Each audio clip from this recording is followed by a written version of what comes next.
This is insane.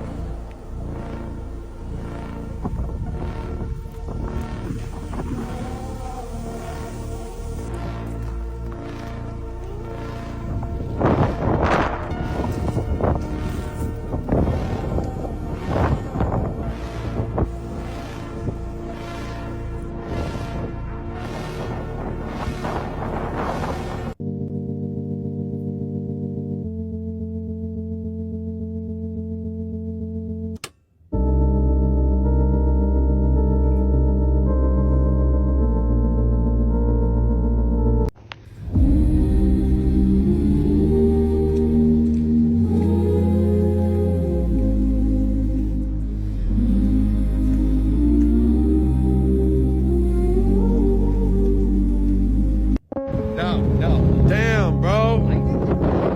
Damn. That's a house.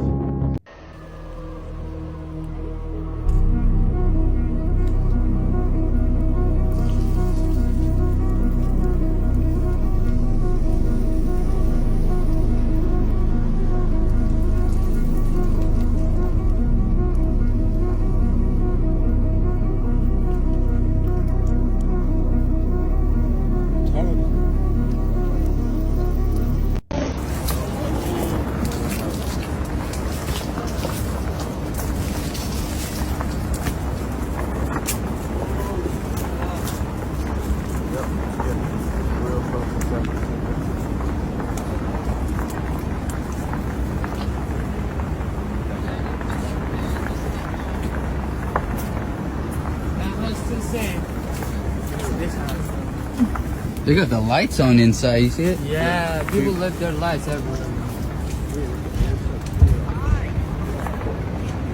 Look at that one.